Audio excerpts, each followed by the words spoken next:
बिस्मिल्लाहिर्रहमानिर्रहीम। अस्सलाम वालेकुम।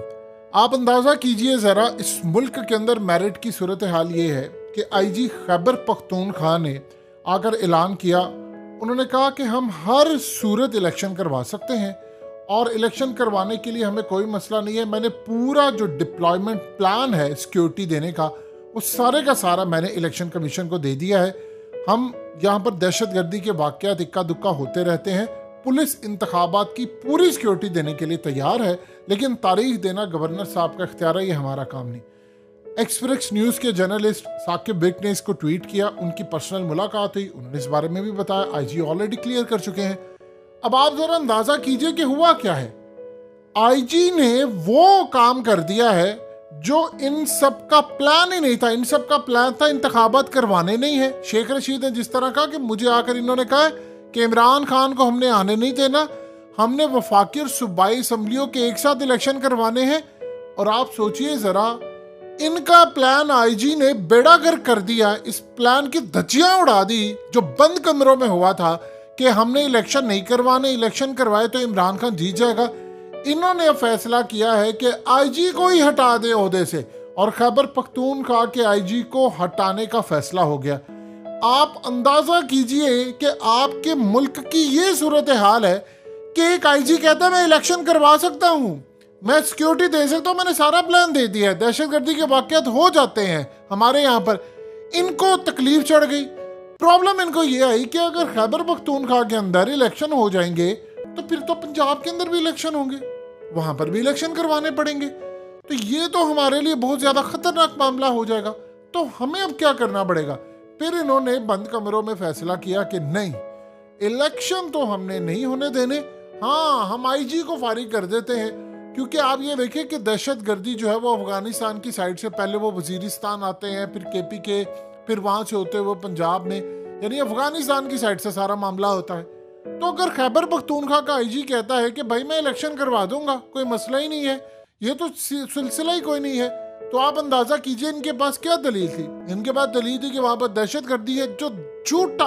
आप अंदाजा कीजिए कि सदर ने खत लिखा है चीफ इलेक्शन कमिश्नर को कि वियतनाम की जंग हो रही थी अमेरिका की, क्या अफगानिस्तान की जंग हो रही थी, अमेरिका की फौजें लड़ रही थी, उन्होंने इलेक्शन रोक दिए। अब आप जरा अंदाजा कीजिए कि इतने बेशरम है। इन्होंने छोड़ना था उस आईजी को जिसने इनके प्लान की धज्जियां उड़ाकर रख दी हैं कि बंद कमरों में हमने फैसला किया है कि इमरान खान को आने नहीं देना। तुम यहाँ पर कह रहे हो इलेक्शन करवा दो, इलेक्शन करवा दियो तो पंजाब में भी होंगे। अगर हो गए तो इमरान खान 2 सीरियस से ज्यादा आ जाएगा, केपीके में भी और पंजाब में भी आ गया तो आकर फिर पुलिस कैसे हमारा हुक्म मानेगी? इमरान खान तो वो काम नहीं करने देगा इस दफा कि जी उसने आकर सबसे पहले काम क्या करना है। देखिए ना, अरशद शरीफ का जो मामला था, जब उसको हारून रशीद के बकौल के पैगाम भेजा गया है आरिफ अलवी के जरिए कि भाई आपने अरशद शरीफ कत्ल की तहकीकात नहीं करवानी, क्यों नहीं करवानी, क्यों नहीं करवानी, किसको मसला है, तो उसने इनकार कर दिया ये सारा काम। ज्यादा से ज्यादा इमरान खान कौन सी बात मान सकता है? वो ये कह सकता है कि ठीक है यार, मुझ पर जो हमला हुआ है मैं उसको भूल सकता हूँ, ये मेरी जात का मसला था। अरशद शरीफ का वो कैसे भूल सकता है? वो कहता है भाई वो तो जाकर उसकी फैमिली से पूछे, मेरी हुकूमत होगी मैं तो तहकीकात करवाऊंगा, मैं तो नहीं छोड़ूंगा, फिर चाहे जो मर्जी जिसका बड़े का मर्जी नाम आता रहे, मुझे तो कोई परवाह नहीं है। फिर कहते जी अमरीकी साइफर पर आपने तहकीकात नहीं करवानी।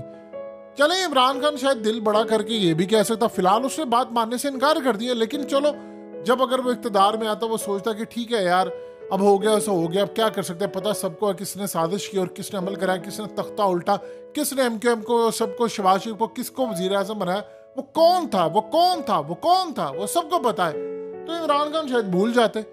लेकिन आपने साथ एक और बात उसको कह दी कि नवाज शरीफ को एनआरओ भी देना है और उसको कुछ नहीं कहना। उसके बाद आप अंदाजा कीजिए फिर जरदारी को भी, फिर एमक्यू, यानी फिर सबको देना। असल में दूसरों को एनआरओ दिलवाना, फिर खुद को भी तो दिलवाना है। तो ये जो सूरत हाल पैदा है, उसने इनकार कर दिया।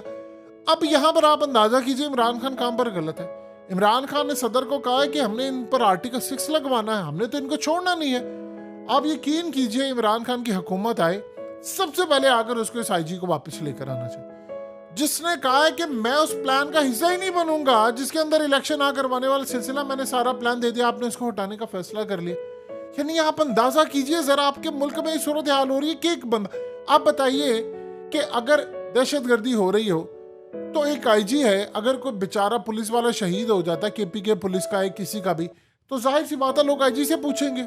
और हालिया आईजी पर कितनी तनकीद हुई आप बताइए तो सही। और वो बेचारा भी रो पड़ा था। वो कहता यार मैं क्या करूं, ये तो मेरे अपने हैं। और वो तकलीफ में था और बड़ा तकलीफ के अंदर उसने आकर ये बात की है। लेकिन उसने कहा कि भाई इलेक्शन तो करवाएंगे, क्योंकि उसको पता है उसका मुल्क इस वक्त स्टक है। और उसको ये भी पता है कि यार खैबर पख्तूनख्वा से दहशतगर्दी खत्म करवाने में इमरान खान का कितना बड़ा हाथ है। उसने अमेरिका की जंग से इस कौम को निकाला है, ट्रम्प के साथ मामला तो उसने तय किया और निकाला, तो हम क्यों उसको तनहा छोड़े। तो खैबर पख्तूनख्वा के जिस तरह शेख रशीद कहते हैं वहां पर तो इमरान खान का तवीज बिकता है, यानी वहां पर तो इतनी पॉपुलैरिटी क्या है। ऐसी बात देखिए, अगर परफॉर्मेंस की बात करें तो खैबर पख्तूनख्वा में अच्छी होगी, लेकिन बहुत कोई एक्स्ट्रा ऑर्डिनरी परफॉर्मेंस नहीं थी। लेकिन सवाल ये पैदा होता है कि केपीके के लोग इसलिए खुश हैं कि यार दहशतगर्दी खत्म हो गई, अब वापस दहशतगर्दी आ रही है। देखिए खैबर पख्तूनख्वा के लोग शायद महंगाई थोड़ी सी बर्दाश्त कर ले और बहुत सारी नहीं वो कर सकते, तो उन्होंने गुलामी बर्दाश्त नहीं करनी।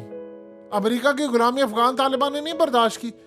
जब इमरान खान ट्रंप को मिले तो उसने उनको ये बात नहीं कही कि ये अफगानिस्तान के लोग हैं। उसने कहा आप इनकी 1100 साल की हिस्ट्री पढ़ें, इन्होंने कभी हार नहीं मानी और इनकी नस्ल दर नस्ल ये लड़ते आते हैं और ये कभी किसी की गुलामी में नहीं जाते। चंगेज खान के दौर से शुरू हो जाए और अब के दौर तक आप देख लें, तो ट्रंप समझदार इंसान था। ये सारे इसको पागल कहते हैं। ये पागल इसलिए कहते हैं क्योंकि उसने अमेरिका की स्टैब्लिशमेंट को गले से पकड़ लिया था कि यार तुम लोग क्या कर रहे हो, जंगें तुम लोग करवाते हो, तुम लोग जाकर दुनिया में जाली हमले और सारा कुछ करवाते हो, तमाशा बंद करो। उसने सारी दुनिया के सामने कहा था कि अमेरिकी फौज मुझसे मोहब्बत करती क्योंकि मैं उनको अफगानिस्तान से बचा कर लेके आऊं, लेकिन ये यहाँ के जर्नैल मुझसे नफरत करते हैं क्योंकि मैंने इनका एजेंडा पूरा नहीं होने दिया। उसने कहा आर्मी चीफ मुझे पसंद नहीं करता। आप अंदाजा कीजिए, ये अल्फाज या तो कोई पाकिस्तान या इंडिया या किसी और मुल्क के होते तो बंदा कह सकता है। इंडिया में तो खैर तस्वुर ही नहीं है ना कि आर्मी चीफ वहां पर तो स्ट्रांग हो ही नहीं सकता। लेकिन आप अंदाजा कीजिए जरा कि आपके मुल्क की सूरत हाल का इस लेवल पर जाकर आप अंदाजा कर सकते हैं कि जो है वो ट्रंप के वहां पर सूरत हाल ज्यादा खराब थी। तो इमरान खान ने तो समझा दिया था। अब आईजी अगर केपी के उठकर कहता है कि भाई मैं इलेक्शन करवा देता हूं, तो इनको तड़फ नहीं लगी हुई है कि यार अगर ये इलेक्शन हो गया तो यहाँ पर तो हालात बहुत ज्यादा खराब हो जाएंगे, इमरान खान जीतेगा। दहशतगर्दी का नहीं मसला। अब पंजाब में आप बताएं किस वजह से आप इलेक्शन मुलतवी करवाना चाह रहे हैं। इमरान खान ने कहा सब पर आर्टिकल 6, वैसे भी आप देख लें 90 दिन के बाद एक दिन भी एक्स्ट्रा कोई कानून में ऐसी शिक्की नहीं है। ये समझ रहे हैं इमरान खान ने आखिरी दम तक जाना है। देखिए ये कोई आप जो मर्जी कह ले, जितना मर्जी सिस्टम हाईजैक हुआ हो, ये तो नहीं हो सकता ना कि पूरे का पूरा आप आइन को उठाकर बाहर फेंक दे और आप कह जी मुल्क चलेगा नहीं इस तरह। इमरान खान ने ज़िमनी इंतखाबात करवाए। याद कीजिए वो जो एक वोट का सिलसिला था कि आप किसी और पार्टी को वोट दें तो आपका वोट रिजेक्ट हो जाता। अगर इमरान खान आखिरी जंग ना लड़ता तो आज ये सूरत हाल होती। उसने वो सारा काम किया, वो सारे लोटे फारिग करवाए, ज़िमनी इंतखाबात, सारी ताकतों को शिकस्त दी। आज अगर आईजी कह रहा है तो यार उस आईजी के हाथ चूमने चाहिए। यार तुम मुल्क को क्राइसिस से निकाल रहा है, उसको तमगे देने चाहिए। उसको उठाकर इन्होंने फारिग कर दिया है। उससे कहा था मैं दहशतगर्दी के नेटवर्क के करीब पहुंचे, उसको फारिग कर दिया। ये आपके मुल्क की सूरत हाल है। फिर कहते हैं जी मुल्क ऐसे और मुल्क वैसे।